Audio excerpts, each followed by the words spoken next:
Vivre, à quoi ça sert? C'est le titre du livre d'une personnalité exceptionnelle. Sœur Emmanuelle est avec nous, publie ce livre témoignage, c'est Flammarion, à partir des pensées de Pascal, pour dire finalement le vécu d'une femme engagée dans l'amour, âgée de 95 ans et qui est avec nous aujourd'hui.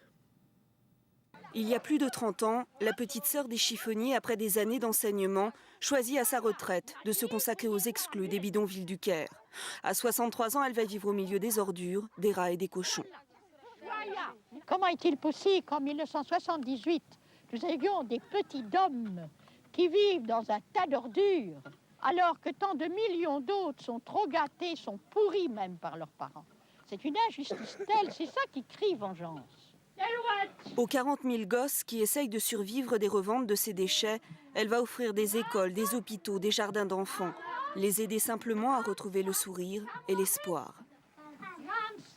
Un enfant qui va à l'école est un enfant qui est sauvé des ordures, des saletés, des mouches, des rats.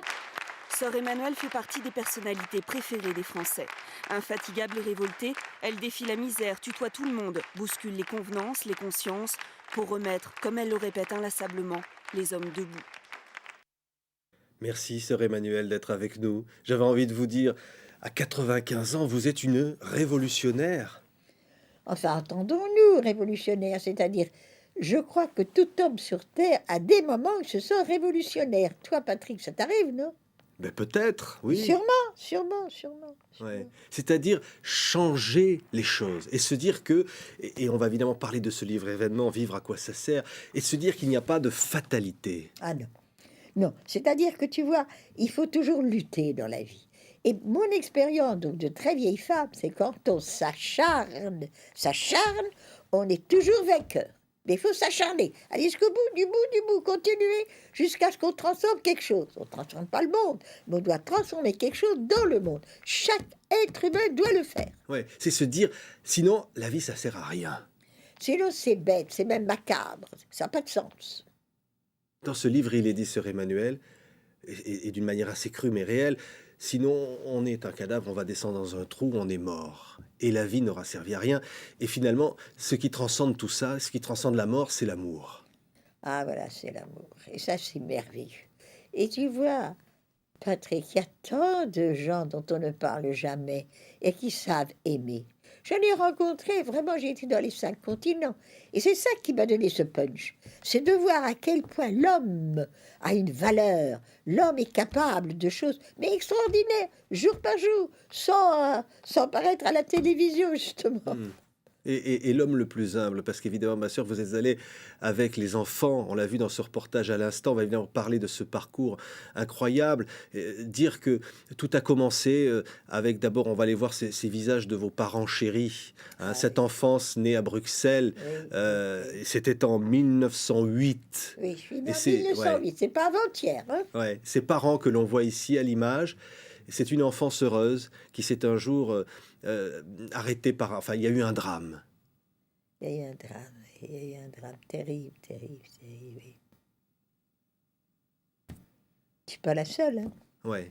C'est-à-dire qu'un jour, et le livre Vivre, à quoi ça sert commence par cela, au bord de l'eau, une petite fille a vu son papa chéri ne pas revenir. Il a disparu en une seconde. La mer était mauvaise, il nous avait fait un peu danser dans les flots. Il nous a laissés avec notre institutrice, et puis il est parti un peu loin. Il y avait du soleil qui jouait sur l'écume, et papa, il était beau dans l'écume, il me faisait des signes. Puis il y a eu une grande vague, et puis on n'a plus vu papa. Ça, pour une petite fille, bientôt 6 ans, je crois que c'est un choc qui reste sans qu'elle se rende compte toute la vie. Hein. Voilà, tout nous glisse et fuit d'une fuite éternelle. Je ne connaissais pas Pascal, mais c'est ça. Et voilà, tout passe, c'est comme l'écume, voilà, c'est beau l'écume. Et puis, tu n'as plus que de l'eau salée dans la main, hein. C'est ça. Ouais, ces visages chéris, j'ai envie de penser alors à cette première pensée de Pascal qui est dans ce livre, le roseau au vent. Et vous dites, ma sœur, que vous étiez dans cette enfance, vous étiez un peu ce roseau comme ça, ballotté au gré du vent, en proie aux pulsions de la jeunesse. Ah oui, j'étais révoltée. Rien ne me plaisait. Les études, à quoi ça sert? Vivre, à quoi ça sert? Enfin, comment dire, je ne trouvais goût à rien. Et puis, il y a une histoire de chat. Oui, Avec oui. l'école. Oh, ça, c'est charmant, mais c'est vrai. Il y avait un chat qui s'étirait au soleil. Là, il était bien. Je dis, mon Dieu, si j'étais chat, quelle merveille. Je dois avoir 14 15 ans. Pas d'école, pas d'histoire. Pas être obligé toujours, le devoir, le devoir, le devoir. Ouf! Et puis bien, il faut tout de même que je prépare pour le lendemain mon travail. Alors j'ouvre. Et puis ce jour-là, je tombe. Je connaissais pas Pascal, bien sûr, et je commence à lire. L'homme n'est qu'un roseau. Ah, je dis, ben ça c'est vrai. Ça, pour le coup, hein. Mais est le plus fragile de l'univers. Mais c'est un roseau pensant. Alors, tu comprends, Patrick, moi, ça m'a fait un choc. Ah, mais je suis pas un chat, moi. Je pense. Je connaissais pas encore Descartes, je pense, donc je suis. Mais je pense. Et tout à coup, je me suis rendu compte que vivre, mais c'est penser. C'est ça, un homme, une femme, ça pense. Ah, mais vraiment, ça a été un choc et il m'est toujours resté. Et à partir de là, dans cette envie d'apprendre, les philosophes, toutes les penseurs, essayer de comprendre ce qu'il peut y avoir derrière tout cela. Voilà. Essayer d'utiliser la pensée pour devenir plus moi-même, tu comprends? C'est ça qui m'a fait ce choc. Bien sûr que je me sentais très fragile, mais je pouvais, par mon intelligence, essayer d'approfondir, d'aller plus loin, plus loin, plus loin, dans la science, la connaissance. C'était passionnant. On aurait pu penser que cette jeune fille allait tomber amoureuse, et elle est tombée amoureuse, hein, c'est raconté Plus tard, dans ce beaucoup livre. plus tard, Oui, beaucoup plus tard. oui. Non. Parce que la jeune fille, elle s'achetait des beaux chapeaux, elle aimait les belles choses. Ah oui, bien sûr, bien sûr. J'étais un peu coquette, enfin quoi. J'étais même très coquette. J'avais besoin toujours de beaucoup d'argent. Ma mère me disait, mais enfin, ma fille, tu as des poches percées, c'est pas possible. Il fallait toujours autre chose, être la plus chic, des plus chics, etc. Aller au théâtre, au cinéma, voyager. Et puis, au fond, je sentais un trou dans mon cœur. C'est ça la question, je crois. Je crois que justement, depuis la mort de mon papa, sans que je m'en doute, il y avait un vide. J'avais essayé de le remplir, voilà, avec tous les plaisirs. Et puis, il n'y a rien de plus fugitif que le plaisir. Hein. Ben, je voyageais, j'allais à Paris, j'allais dans ma famille, bon, je pouvais danser, m'amuser. Et après, qu'est-ce qui est resté de ça? Un peu d'eau salée. Et puis, alors, je me disais que moi, j'étais privilégiée, bien sûr, et j'entendais parler d'enfants malheureux qui avaient faim, qui n'avaient pas d'éducation, pas d'instruction, rien à travers le monde. Et je me disais, ah ben ça donne du sens à la vie. Eh bien alors, moi, je vais me lancer là-dessus. Je vais me lancer dans ce chemin pour aider d'autres à vivre. Tu comprends? Ça m'a saisi. Ouais. Alors, ça va être l'enseignement, hein, Istanbul, Istanbul, la c'est Turquie. des souvenirs formidables, j'imagine. Ah oui, c'est un beau pays, la Turquie. Et j'ai beaucoup aimé les Turcs. Les Turcs, tu vois, ils sont, comment dirais-je, ils sont un peu durs. Un Turc ne te sourit pas du jour au lendemain. Mais quand tu as un ami turc, hein, c'est pour la vie. Oh, ça, c'est pour la vie. C'est une merveille. Ouais. L'enseignement, et puis après, ça va être la Tunisie. Et puis finalement, l'idée de se dire, ça ne suffit pas. Ben, c'est-à-dire que je voulais vivre un peu dans la justice. Et je trouvais que j'étais trop privilégiée. Je ne manquais de rien.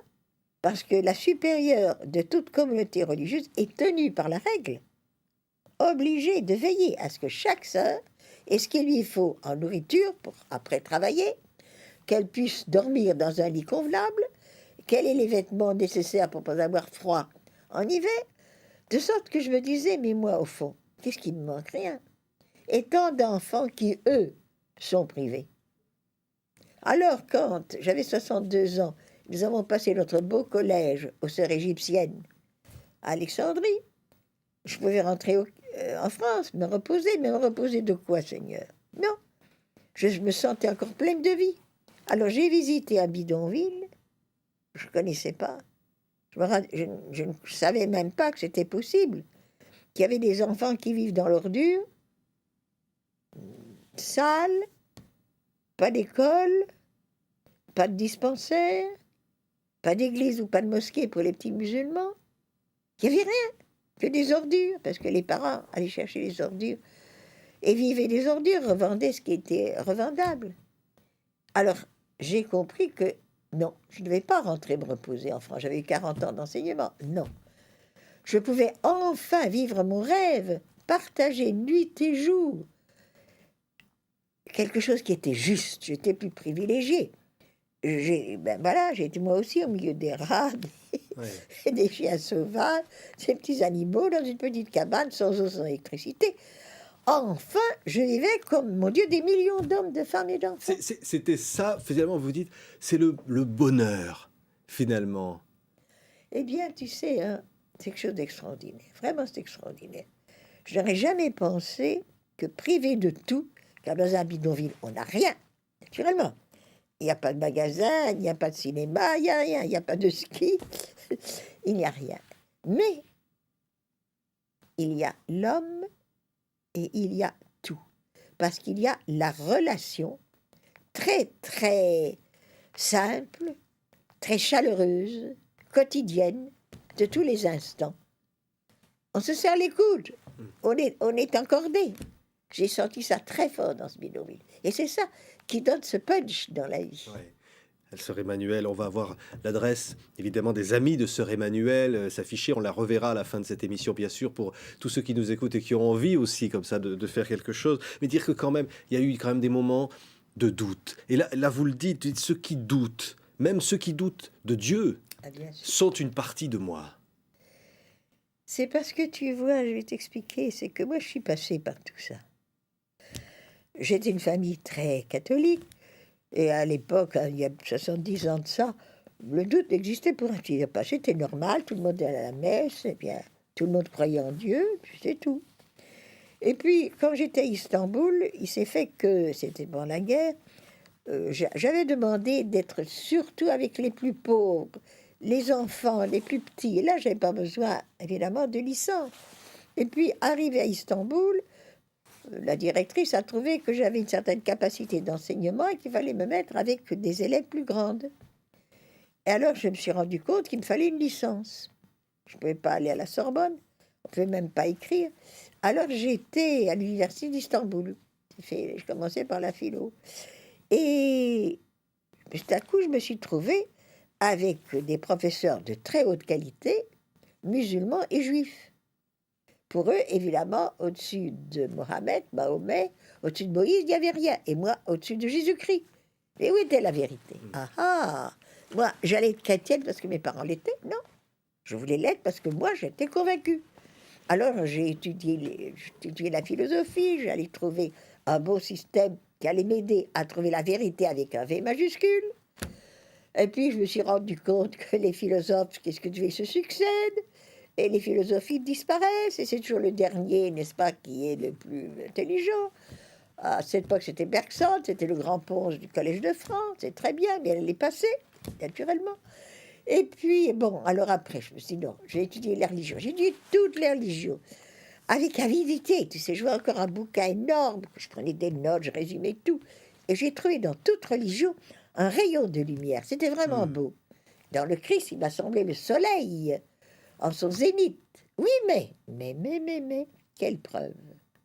Je voulais une preuve CQFD. Que Dieu existe. Que Dieu existe. Et je n'avais pas de preuve. Et je n'avais pas de preuve que le Christ, comme j'y crois d'ailleurs, évidemment, qu'il est Dieu de Dieu, lumière de lumière, comme nous disons dans le credo. Mais quelle preuve? Ah, alors mon Dieu, qu'est-ce que j'ai pas étudié? Les différentes littératures, les sciences, partout, j'ai cherché, j'avais des cahiers de notes, fallait voir. Et alors, qu'est-ce qui m'a sauvé quand j'étais en Sorbonne? C'est Pascal. J'ai eu Pascal, justement, au programme. Ouais. Ah, tu sais, hein, il y a quelque chose. Alors, Pascal dit très clairement qu'il est impossible, par la raison, de prouver l'existence de Dieu. J'ai respiré. Enfin, c'est ce que je trouvais, moi aussi, que je n'osais pas trop me dire. Enfin, bon. Et puis alors, il y a le fameux Paris, hein, dont Voltaire s'est beaucoup moqué. Moi, Voltaire, il a des pages extraordinaires. Mais Voltaire n'a pas la profondeur, il ne va pas jusqu'au fond, du fond, du fond, comme Pascal. Alors, moi, j'ai parié pour, hein, et je suis ravie d'avoir parié pour. Mais au fond, hein, moi, j'ai compris comment on s'approchait de Dieu dans le bidonville. Extraordinaire. C'était un soir, il faisait froid, un soir d'hiver, j'avais bien fermé ma porte, on n'avait naturellement pas de chauffage. Bah, on n'était pas sous zéro, mais on était 2-3 degrés, il faisait pas très chaud. Et puis, tout à coup, j'ai entendu un chant, comme une mélopée, ça s'arrêtait, ça reprenait. Alors, fidèle, évidemment, j'ai ouvert ma porte, la porte de ma cabane. Et la cabane d'à côté, c'était Fauséa, ma chère, très chère voisine, la chiffonnière, pauvre chiffonnière souvent battue, assise, elle avait fait du feu, parce que comme un bidonville, les murs c'est en vieux bidon, et puis le sol, c'est la terre. Si tu mets un peu une paillasse au fond, ça va. Elle avait allumé le feu, elle était assise par terre, bien sûr. Son visage, je ne peux pas te dire, Patrick, c'était beau. Son visage était illuminé. Son mari, qui savait un petit peu lire, lisait l'Évangile. Et Fauséa le reprenait, le chantait. Elle chantait le Christ. Et elle regardait son petit Guirguise, l'aîné, nous avions obtenu de son père, enfin qu'il aille à l'école, il faisait son devoir de calcul, à plat ventre, parce qu'évidemment, il n'y avait pas de chaise et pas de table. Et on voyait, elle était fière de cet enfant. Il allait avoir une autre vie que celle d'un misérable chiffonnier. Elle savait que le Christ allait l'aider. Elle l'était, la petite dernière. Elle était sûre que Dieu était avec elle et que si elle n'arrivait pas à le sortir tout à fait de cette vie de misère, il y avait une autre vie, avec l'amour, tu comprends? Et là, tu es rentré dans ta cabane et tu as prié en disant « Je voudrais lui ressembler ». Oui. J'ai dit, Seigneur, par la grâce de Fauséa, donne-moi un cœur d'enfant. Parce que je me suis rappelé la parole de Pascal. Dieu n'est pas le Dieu des philosophes et des savants. J'en savais quelque chose. Il est le Dieu d'Abraham, d'Isaac et de Jacob. Dieu qui se révèle à l'homme. Et la phrase du Christ, si vous le devenez comme de petits-enfants par vous lit, hein, petit, vous n'entrerez pas dans le royaume. Et moi, j'avais voulu briser la porte, entrer dans le royaume par ma raison raisonnante. Et tout à coup, je me rendais compte que c'était pas ça. Et alors, justement, Pascal, Dieu sensible au cœur. Attention, le cœur pascalien, c'est pas il a du cœur, il n'a pas de cœur. Non, non. Le cœur pascalien, c'est le cœur biblique. C'est l'homme dans ce qu'il est, ce qu'il a de plus intime, de plus profond, dans son intelligence, sa volonté et justement sa sensibilité. Dieu sensible au cœur des petits. Et voilà. C'est l'homme, évidemment, à l'image de Dieu, et Dieu qui ressemble aux hommes. C'est Pascal. Et il y a évidemment l'image de la mort aussi, et qui est présente dans le bidonville, qui est présente aussi dans cette vie, sœur Emmanuelle. Vous l'avez croisé. Même vous avez failli, d'ailleurs, vous le dites, vous jeter par la fenêtre. Quand j'étais adolescente, oui, que j'étais par cette crise qu'ont parfois les adolescents, que je trouvais donc que la vie était tellement bête, à quoi ça servait? Finissons-en, ouvrons la fenêtre. Et puis, ça, je me souviens très bien, je vois encore le deuxième, parce que en bas, il y avait les bureaux, au premier salon, salle à manger, au deuxième, les chambres à coucher. Et je me vois bien me penchant. Et puis, c'était haut. Et puis, je me suis dit, bon, si je tombe, mais est-ce que je vais mourir sur le coup? Si je suis paralysée toute ma vie, handicapée, j'ai refermé la fenêtre. Et voilà. Il y a une histoire dans ce livre extrêmement bouleversante, dans un mouroir. Hein, vous avez qu'une personne qui est à la dernière seconde de sa vie, Oui. qui s'agrippe, Oui. et là, c'est la peur. Tu as peur. Ah, j'ai eu peur.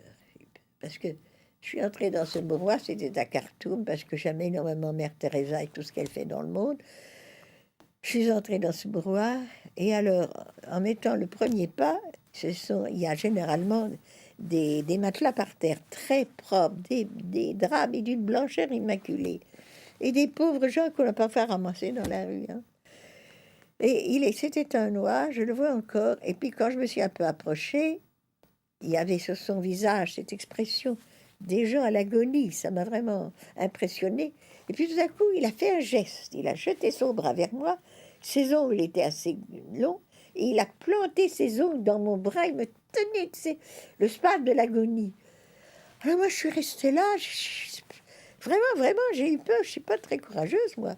Et puis, du fond de la salle, j'ai vu un grand rideau qui s'écarte.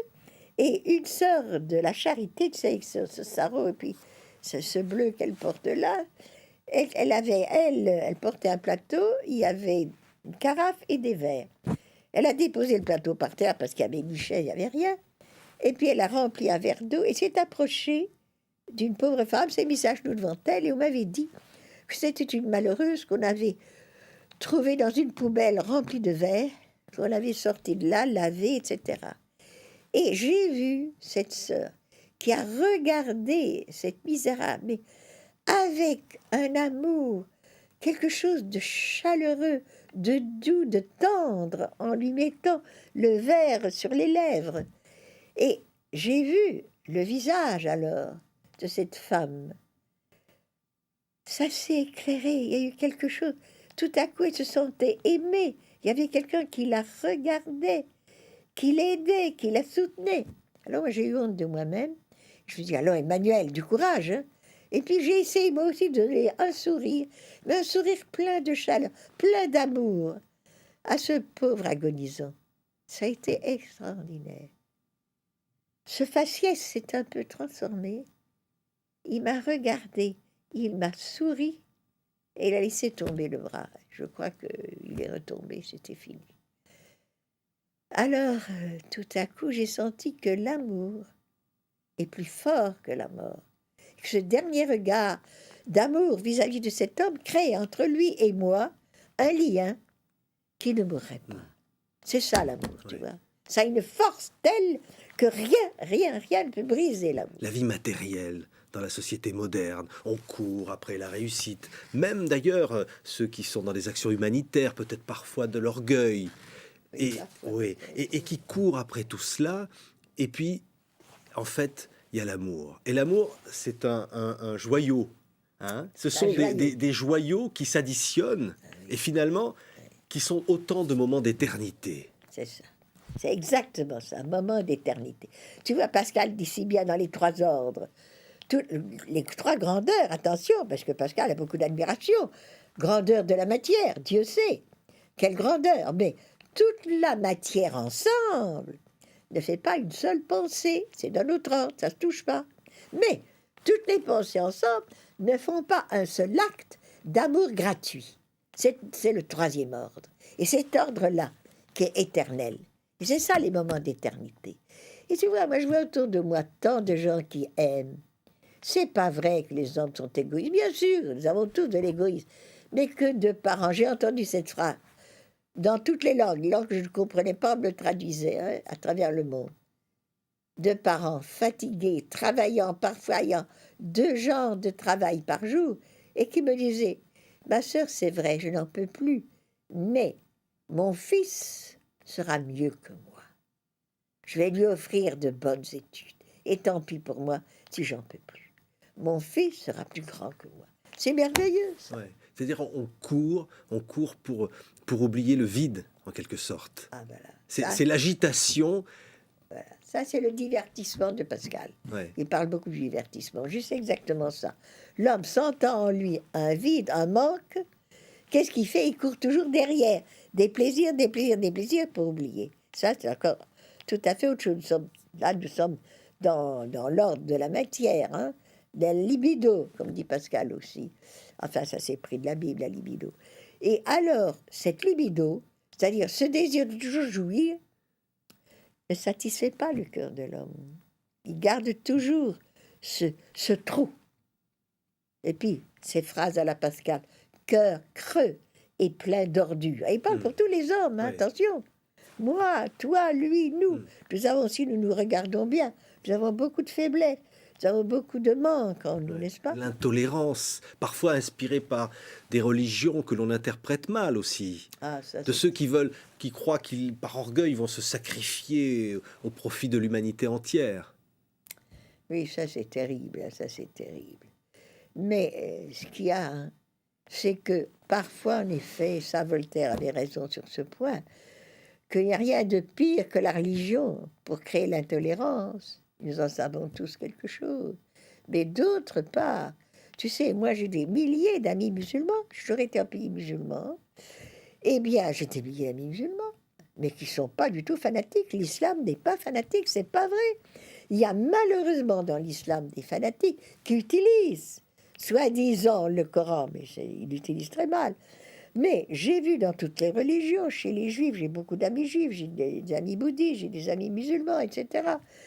Eh bien, j'ai rencontré beaucoup de gens qui savaient s'ouvrir à l'autre, qui étaient justement pas des fanatiques, et qui ont fait de la religion très souvent, comment dire, un ferment d'amour, tu vois. Et c'est ça, c'est la manière dont on comprend sa religion. Ouais. Hein. C'est s'ouvrir, on l'entend bien, c'est s'ouvrir aux autres. Ah, C'est-à-dire qu'on voilà. parle de l'intolérance parfois, des gens qui se referment sur eux. Hein, Ça, c'est terrible. Ouais.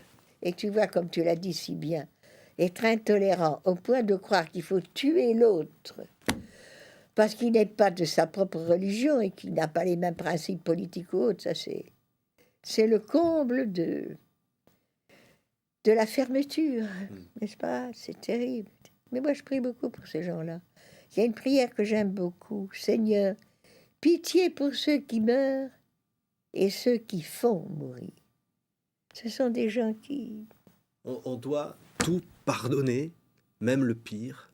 Est-ce qu'on peut pardonner?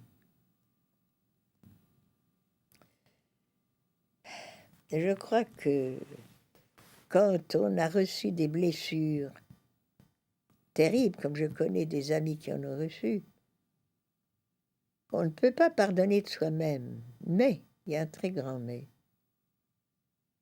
Si, dans la religion chrétienne, n'est-ce pas, mais aussi dans l'islam, il y a le pardon, attention, dans le bouddhisme, il y a le pardon.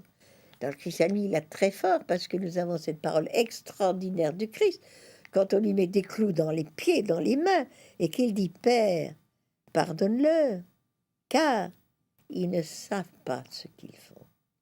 Alors, la prière unie à cette parole du Christ permet de pardonner. Mais la blessure, on la garde.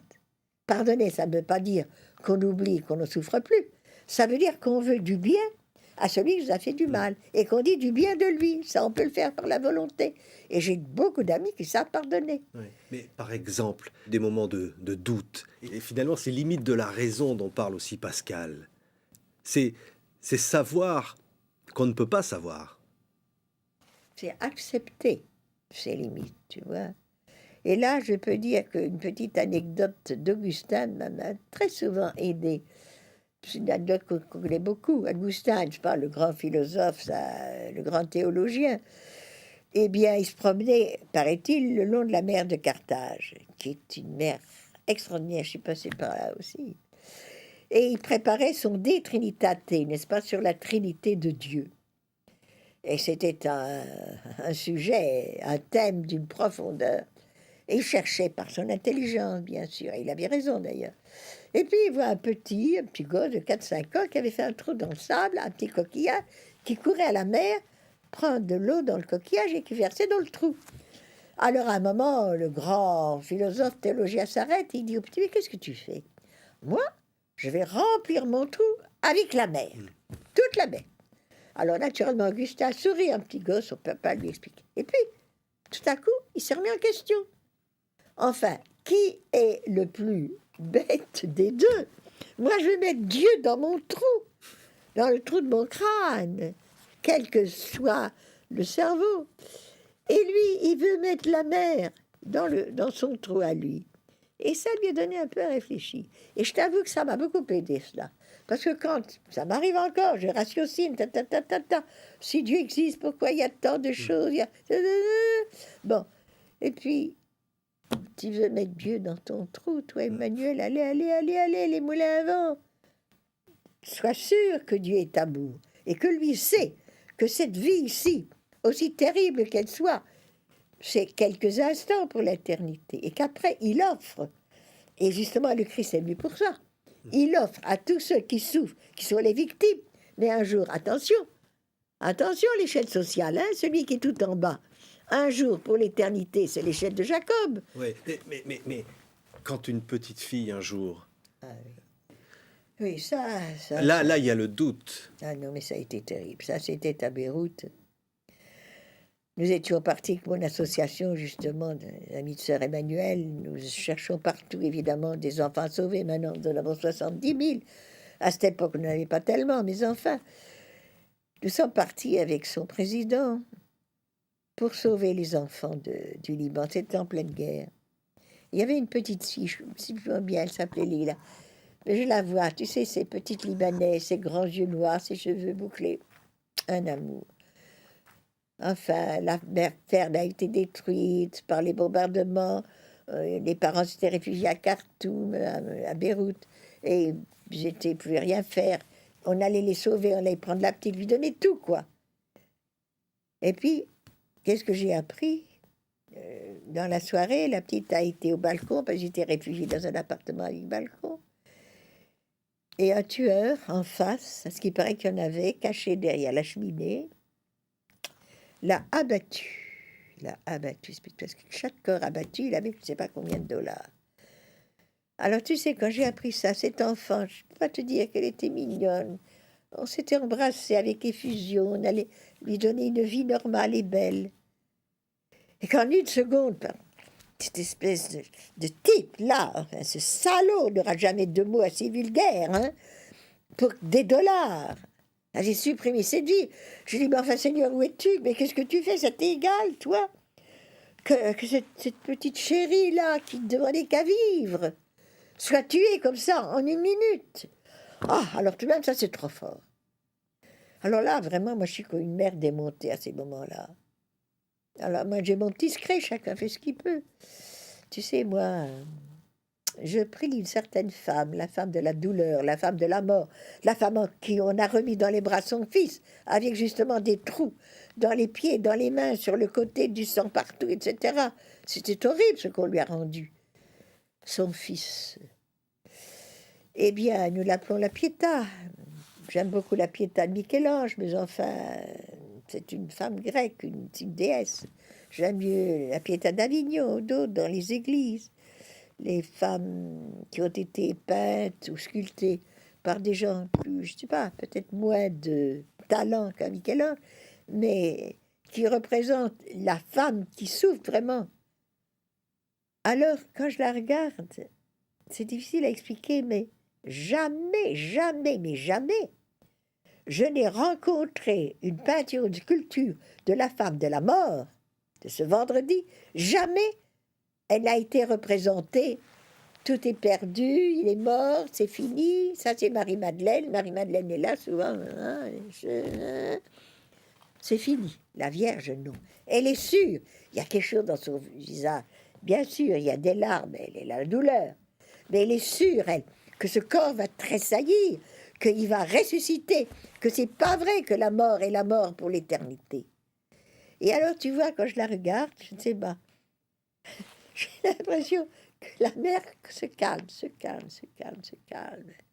Que je comprends qu'au moment où la balle est entrée, paraît-il, dans la tête, le cerveau de la petite Leïla, Dieu était présent pour cueillir son âme et la faire entrer justement dans le royaume de l'amour, pour les éternités des éternités, le royaume de la justice, le royaume où tout le monde se connaît dans la lumière de l'amour de Dieu, et que moi je suis une pauvre taupe, que je comprends rien à rien, que je veux que sur terre tout soit bon. C'est pas possible, la terre est le moment où nous devons être, vivre, lutter, aimer et triompher pour nous préparer à autre chose, justement d'éternel. Et voilà, ça me calme, mais ça recommence aussi. Ma sœur, c'est très émouvant évidemment de vous entendre. Ce livre, Vivre, à quoi ça sert? On pourrait y ajouter, qu'est-ce qu'une vie réussie finalement? C'est ça, hein. Le début du siècle, on vivait au jour le jour. Ah oui. Bonnement. Il n'y a pas de Ouais. problème, tu sais. Pas de problème. Il n'y a pas 100 ans, mais enfin, au début du siècle dernier. Moi, je suis d'un siècle. Mais j'aime beaucoup mon siècle. J'aime Ouais. beaucoup. Parce que tout de même, hein, on était un peu inconscients. Moi, j'aime bien qu'on doute. J'aime bien qu'on Ouais. cherche. Mais Allez, hop. après, on a des certitudes. Il y a le progrès. Le Voilà. progrès génétique, le progrès des sciences, le progrès Exactement. matériel. Et aujourd'hui, c'est tout le contraire. Ben, c'est-à-dire qu'il y a des progrès, Dieu merci. C'était Teilhard de Chardin. L'homme avance, l'homme monte, l'homme est en montée.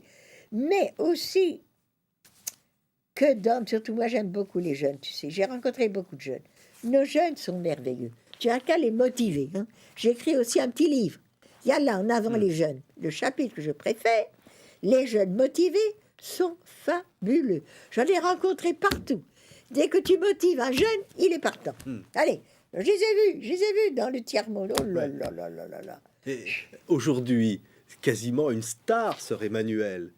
Hein? Alors, moment très, très amusant, lorsque je vais mourir, que je vais rencontrer Dieu, il va pas me demander quelle est ma place dans le sondage. Hein? Mais Tu sais, ça m'aide parce que moi j'aime beaucoup d'aller au cimetière. Hein. Je vais aussi à notre cimetière, là, la petite maison de retraite où je suis. Et je vois le caveau, il reste encore 3 places. Ce sera peut-être une pour moi. Et alors je suis là, je prie avec les sœurs, parce que tu sais, nous nous aimons beaucoup en communauté, les sœurs qui sont parties. Et je leur demande, tu vois, de m'aider, parce que c'est vrai, il y a un danger. Hein. Je pourrais croire moi aussi que je suis une star, mais tout ça, c'est de l'écume. La vérité, il faut savoir aimer. Je dois, tu vois, prendre les dernières forces que j'ai pour aimer de tout mon cœur, de toute mon âme. Mais les gens se disent, mais sœur Emmanuel, elle nous apporte quelque chose qu'on n'a pas, peut-être, comme ça. Un regard, on parle d'une lumière. Je ne sais pas, peut-être. Et tu vois, mais ce qui est merveilleux, hein, je vais t'expliquer, c'est que maintenant, j'ai cette association, donc, Asmae, les amis de sœur Emmanuel, qui a bien augmenté ce que j'ai essayé de faire. Maintenant, nous sommes dans 8 à 9 pays. Nous avons plus de 70 000 enfants que nous sauvons. Cette association, nous avons des volontaires qui partent, des bénévoles. Qu'est-ce qu'on ne fait pas? Alors, je suis tranquille, moi, je peux partir. On va continuer à sauver des enfants. C'est pour ça que je désire que cette association puisse être de plus en plus aidée et que je passe à la télévision, à la radio. Allez, Safiria Emmanuel, en avant, qu'on sache qu'il y a une association de sœurs Emmanuel qui sauve des enfants. Ouais. C'est extraordinaire. Le jour où je meurs, c'est pas grave. Ah, c'est pas grave, hein. C'est pas grave, je pars en fusée. Allez, hop, vers le Seigneur. Yallah, en avant. Ouais. Mais c'est cette force de vie finalement qui... Parce que dans ce livre, il y a un passage, je le disais tout à l'heure, un peu l'amour aussi, Bien sûr, croiser le pourquoi regard pas. d'un homme. Hein? Enfin, c'est-à-dire, C'est- bon. Mais enfin, Ben oui, c'est vrai, il y a eu un certain professeur qui m'a énormément plu. Et je me suis dit, ah, et j'étais religieuse, et je me suis dit, passer ma vie avec cet homme-là, ça serait quelque chose. Et puis, je me suis dit, et alors j'ai été voir une bonne vieille sœur qui m'a très bien compris. J'étais très troublée, mais dans ma chair, dans mon intelligence, dans mon cœur. Et elle m'a dit, mais ma petite sœur, vous n'êtes pas la seule. Ah, je dis les autres, hein. Non, réfléchissez bien. Que de femmes et que d'hommes ont à des moments un désir d'infidélité. Et il y en a qui tiennent. Elle m'a bien regardée. Elle m'a dit, vous tiendrez, ma petite sœur? Si. Vous intéressez moins à votre problème, que vous intéressez plus à tous ceux qui souffrent et les pauvres. Car je sais que vous aimez les pauvres. Allez les voir, allez voir les malades. Écoutez-les. Priez. c'est-à-dire avoir des milliers d'enfants finalement. Comme tu dis, les années ont passé, on ne s'est plus vu. Et quand j'ai fait mes noces d'or, 50 ans de vie religieuse, j'ai vu au milieu des lettres une enveloppe et j'ai reconnu l'écriture. Et c'est vrai. J'avais donc 50, plus ça, j'avais 70 ans. Hein. Eh bien, mon cœur a fait toc quand j'ai revu l'écriture. J'ai ouvert l'enveloppe, c'est une lettre d'ailleurs très officielle. Ma sœur, j'ai appris que je vous adresse, mais j'ai signé. Ben, j'ai déchiré, j'ai jeté dans le panier. Mais tout de même, j'ai ri de moi-même. Tu vois hein, ce que c'est? Ce que le cœur de l'homme, hein, c'est quelque chose. Hein. C'est le mouvement de l'amour Tout est un, l'un étant l'autre. Ah oui, ça c'est du Pascal. Ah, mais ça c'est Ouais. le dernier chapitre. Ça c'est le plus profond. On ne peut pas l'expliquer en quelques mots. Là, nous sommes dans la Trinité. Hein. Alors là, parce que trois personnes en Dieu, qu'est-ce que ça veut dire? Ça veut dire que Dieu est amour. Donc, et l'amour n'est pas unique. Hein. Donc, il y a la Trinité en Dieu. C'est ce que j'aime tellement. Ce que Roublev, l'icône de Roublev, les trois penchés l'un vers l'autre, et sur la table l'agneau immolé, Dieu par amour, qui veut devenir homme, aller jusqu'à la mort, pour entraîner l'humanité, beaucoup plus haut et beaucoup plus loin. Alors ça, tu sais. Mais moi, je peux mourir, ça, il n'y a pas de problème. Écoute, moi, j'ai lu le cycle dernier. Quelle ouverture, la femme devenant beaucoup plus libre, bien sûr, pas partout, mais ça marche, ça marche. Quand je suis arrivée au bidonville, hein, les petites filles étaient mariées à 11-12 ans. Maintenant, nous avons lutté en cordée. Et puis, justement, j'ai eu des donateurs. Mon association m'a énormément aidé. Maintenant, nous avons un lycée et nos petites chiffonnières vont à l'université. Tu vois la femme en Égypte, ils ne sont pas les seuls. Ça va continuer. On va revoir s'afficher l'adresse comme ça des amis de Sœur Emmanuel. Oui. Ça continue. Il faut que ça continue et il faut qu'on nous aide pour sauver tous nos enfants. Yallah, en avant et merci d'avance. Il faut trouver ce qu'il y a. Finalement, je reparle de cette notion de ces petites vies d'amour de Dieu, ces petits actes d'amitié vécus qui sont autant de minuscules joyaux. Ainsi, au moment où nous quitterons cette terre, une partie de nous-mêmes disparaîtra, mais cette multitude de joyaux aura façonné notre figure d'éternité. Allez, c'est pas mal. C'est moi qui ai écrit ça. Oui. Ah ben c'est pas mal de temps en temps. Mais j'étais pas seule, j'étais avec Philippe Assou. Attention, il est sur la couverture. C'est un homme extraordinaire. J'aurais pas écrit, je n'aurais pas assumé Pascal seul. Et c'est un livre formidable de Sœur Emmanuel, il est publié chez Flammarion. On a pu lire ou écrire, comme ça, vous voyez la couverture du Point, par exemple, c'est la preuve de la star, hein. Sœur Emmanuel, mon testament, hein, ça veut dire que c'est un peu aussi un testament. Ah oui, c'est un testament, et comment Allez, ouais. En avant, toujours en avant, yallah. Yallah. Yallah. La vie est belle, il faut s'aimer. Merci, Sœur Emmanuel. Merci d'être là, d'être ce que vous êtes, et de ce message. Entendu. Allez, en avant.